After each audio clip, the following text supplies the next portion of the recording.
KB손해보험 대한항공입니다. KB손해보험은 비에나를 중심으로 공격 흐름을 설계하는 외국인 라이트 의존도가 높은 팀입니다. 비에나는 파워와 코스를 모두 갖춘 공격수로 하이볼 상황에서도 점수를 만들어내는 확실한 해결사 역할을 맡고 있습니다. 다만 리시브가 흔들리는 순간 세터 선택지가 급격히 줄어들며 공격이 비에나 쪽으로 쏠리는 장면이 자주 나타납니다. 야쿰의 중앙 속공은 리시브가 안정될 때 위력이 살아나지만 흐름이 밀리면 존재감이 빠르게 약해지는 편입니다. 나경복과 이준영은 리시브 부담이 커질수록 공격에서의 과감함이 줄어들며 전체 공격 템포가 무거워지는 경향이 있습니다. 결국 이 팀은 리시브 안정과 중앙 가담이 유지되느냐에 따라 경기 양상이 크게 갈리는 구조입니다. 대한항공은 중앙 미들 블로커를 축으로 속공과 시간차를 유기적으로 풀어가는 조직력이 강한 팀입니다. 한 선수는 리시브가 다소 흔들려도 템포를 조절하며 중앙과 사이드를 고르게 살릴 수 있는 조율 능력을 갖고 있습니다. 김규민과 최준혁이 동시에 중앙에서 위협을 주기 때문에 상대 블로커는 사이드까지 따라붙기 쉽지 않습니다. 이 구조 속에서 러셀은 오픈과 백어택에서 꾸준히 좋은 타점을 확보하며 공격 효율을 끌어올립니다. 강섭으로 상대 리시브를 흔든 뒤 중앙을 먼저 사용해 블록을 분산시키는 패턴이 매우 안정적입니다. 세트가 길어질수록 대한항공의 공격 밸런스와 수비 정렬은 더욱 단단해지는 흐름입니다. 이번 경기는 비에나 중심의 단순화된 화력과 중앙 조직력을 앞세운 대한항공의 구조 싸움으로 압축됩니다. KB손해보험은 초반 리시브가 버텨주면 비에나의 결정력으로 분위기를 단번에 가져올 수 있습니다. 하지만 서브 압박에 밀리기 시작하면 중앙 가담이 줄어들고 공격 루트가 빠르게 읽힐 가능성이 큽니다. 반대로 대한항공은 중앙 속공이 살아있는 한 러셀의 공격 선택지가 계속 넓어지는 구조입니다. 한 선수의 경기 운영 경험은 흐름이 흔들리는 구간에서도 다시 중심을 잡아주는 역할을 합니다. 전체적인 세트 운영 완성도와 안정감을 고려하면 대한항공이 경기 흐름을 주도할 가능성이 높은 매치업입니다. 현대건설 정관장입니다. 현대건설은 블로킹과 수비가 하나의 흐름으로 연결되는 완성도 높은 팀입니다. 양효진이 네트 앞에서 블로킹 타이밍을 잡아주며 터치 이후 수비 각도를 만들어내는 역할을 합니다. 이 과정에서 랠리가 쉽게 끊기지 않고 두 번째, 세 번째 공격으로 자연스럽게 이어집니다. 카리는 중앙과 후위에서 꾸준히 득점을 쌓으며 세트 중반 이후에도 공격 효율을 유지합니다. 정지우는 레프트에서 과감한 공격 선택으로 화력을 보태며 승부처에서 존재감을 드러냅니다.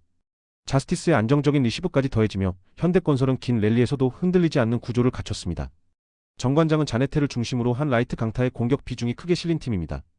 자네테는 높은 타점과 파워를 앞세워 전위와 후위 모두에서 득점을 책임집니다. 박혜민은 레프트에서 공격과 수비를 병행하지만 리시브가 흔들릴 경우 부담이 커집니다.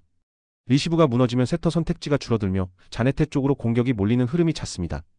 아네림의 중앙 속공은 리시브가 안정될 때만 위력이 살아납니다. 결국 정관장은 리시브 안정 여부에 따라 경기 기복이 크게 갈리는 구조입니다. 이번 경기는 블로킹과 수비 연결이 탄탄한 현대건설이 흐름을 주도할 가능성이 높은 매치업입니다. 현대건설은 상대 강타를 맞아도 랠리를 이어가며 다시 공격권을 가져오는 장면이 자주 나옵니다. 카리와 정지우는 이런 구조 속에서 세트 후반에도 비교적 편안한 공격 선택을 할 수 있습니다. 반면 정관장은 리시브가 흔들리는 순간 자네테의 의존도가 급격히 높아질 수밖에 없습니다. 이 지점을 현대건설의 블로킹 라인이 읽어내기 시작하면 공격 효율 격차가 벌어질 수 있습니다. 세트가 길어질수록 안정감과 조직력에서 현대건설 쪽으로 무게가 실리는 흐름이 예상됩니다. 울산 모비스 고양 소노입니다. 울산 모비스는 박무빈을 중심으로 하프코트 공격을 정돈하며 경기 템포를 주도하는 팀입니다. 박무빈은 스크린 이후 미드레인지와 킥아웃을 섞어 수비 균형을 흔들며 공격의 출발점을 만듭니다. 레이션 해먼즈는 윙과 하이포스트를 오가며 수비를 끌고 다니고 그 움직임이 로메로의 골 및 공간을 넓혀줍니다. 에릭 로메로는 페인트 존에서 몸싸움과 박스아웃으로 공격 리바운드의 중심축을 맡습니다. 리바운드 이후 킥아웃으로 바로 재공격이 이어지며 한 번 막힌 공격도 다시 살아납니다. 이 구조 덕분에 울산 모비스는 공격 턴수를 꾸준히 늘리며 점수를 쌓아갑니다. 고양 소노는 이정현이 경기 흐름을 읽으며 필요할 때 2대 게임을 풀어가는 팀입니다. 이정현은 픽앤롤에서 수비 반응에 따라 킥아웃과 플로터를 자유롭게 선택합니다. 케빈 캔바오는 외곽에서 스페이싱을 넓히지만 리바운드 가담이 줄어드는 한계가 있습니다. 네이던 나이트는 리머텍과 롤인으로 골 및 득점을 책임지며 팀 중심을 잡습니다. 다만 나이트의 체력 소모와 파울 누적은 후반 수비 안정성을 크게 흔듭니다. 리바운드가 밀리기 시작하면 세컨드 찬스 실점이 한꺼번에 나오는 흐름이 찼습니다. 이번 경기는 외곽보다 골 밑에서 버티는 힘과 리바운드 이후 재공격 싸움이 핵심입니다. 울산 모비스는 로메로의 공격 리바운드를 출발점으로 세컨드 찬스를 반복해서 만들어냅니다. 박무빈은 이 흐름 속에서 템포를 조절하며 공격 리듬을 안정적으로 관리합니다. 반면 고양 소노는 나이트에게 골 및 부담이 집중돼 시간이 갈수록 체력 변수에 노출됩니다. 리바운드 싸움이 길어질수록 울산 모비스 쪽으로 공격 시도 수가 기울 가능성이 큽니다.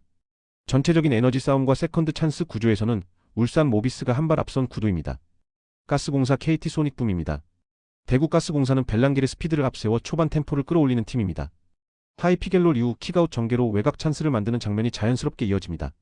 다만 볼 압박이 강해질수록 벨랑길 의존도가 높아지며 공격이 단순해지는 구간이 나타납니다. 김국찬의 오프볼 움직임과 외곽 슛 감각이 살아야 공격 루트가 넓어집니다. 라커나는 포스트업과 리바운드로 골밑을 책임지며 수비를 안쪽으로 끌어당깁니다.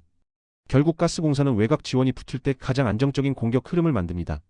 수원 KT는 타임아웃 이후 세트플레이 완성도가 매우 높은 팀입니다. 강성욱이 수비 시선을 끌어주면 약속된 컷플레이가 정확히 살아납니다. 데릭 윌리엄스는 백도어 컷과 미스매치 공략으로 득점을 만들어내는 자원입니다. 아이지아 힉스는 스크린 이후 롤과 리바운드에서 높은 에너지로 골밑을 장악합니다. 공격이 막혀도 ATO 이후 바로 득점으로 연결하는 힘이 있습니다. 이처럼 KT는 흐름이 끊겨도 빠르게 경기를 재정비하는 팀입니다. 이 경기는 단순한 골밑 싸움보다 작전 수행력이 승부를 가를 가능성이 큽니다. 가스공사는 초반 속도로 흔들겠지만 외곽이 막히면 공격 템포가 급격히 둔화됩니다.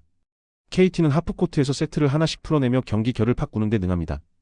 타임아웃 이후 강성욱의 움직임과 윌리엄스의 컷은 실제 득점으로 이어집니다. 후반으로 갈수록 힉스의 롤링과 골밑 압박이 가스공사 수비를 안쪽으로 묶습니다. 전체 흐름에서는 작전 완성도가 앞서는 수원 KT 쪽이 유리한 그림입니다. 안양 정관장 원주 DB입니다. 안양 정관장은 공격이 막힌 직후에도 수비 전환이 무너지지 않는 팀입니다. 브라이스 워싱턴이 가장 먼저 뒤로 물러나 라인을 세우고 렌즈 아반도가 탑에서 볼 흐름을 차단합니다. 이 과정에서 트랜지션 실점을 최소화하며 경기 리듬을 쉽게 내주지 않습니다.